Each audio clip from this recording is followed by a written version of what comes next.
Hello, Internet. I'm John Brill, and this is For Liberty. Here is a quote from On Liberty by John Stuart Mill on how to become wise. When we consider either the history of opinion or the ordinary conduct of human life, to what is it to be ascribed that the one and the other are no worse than they are? Not certainly to the inherent force of the human understanding, for, on any matter not self-evident, there are 99 persons totally incapable of judging it, for the one who is capable.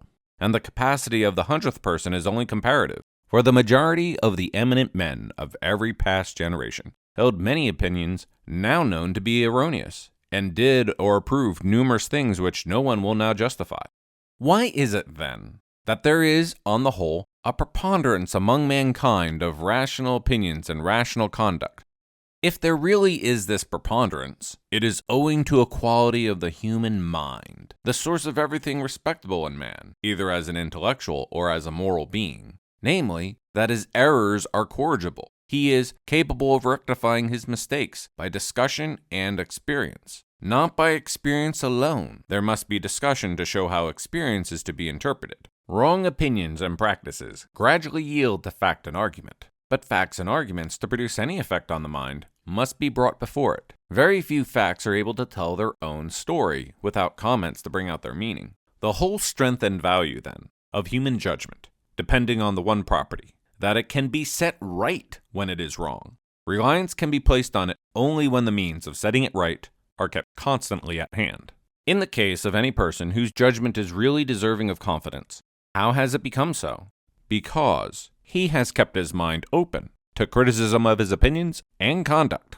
Because it has been his practice to listen to all that could be said against him, to profit by as much of it as was just, and expound to himself, and upon occasion to others, the fallacy of what was fallacious. Because he has felt that the only way in which a human being can make some approach to knowing the whole of a subject is by hearing what can be said about it by persons of every variety of opinion, and studying all modes in which it can be looked at, by every character of mind.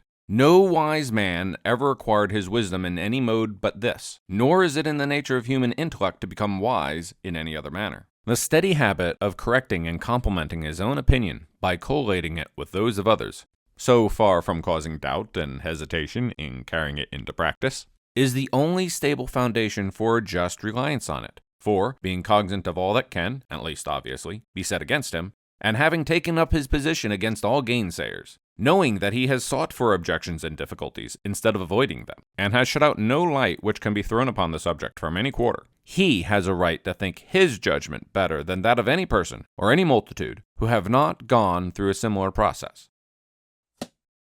That quote is from John Stuart Mill from On Liberty, published in 1859. If you like this quote, then you should read the whole thing. It is in the public domain, so you can find it online for free. So, does this quote match your experience? Comment below and let me know.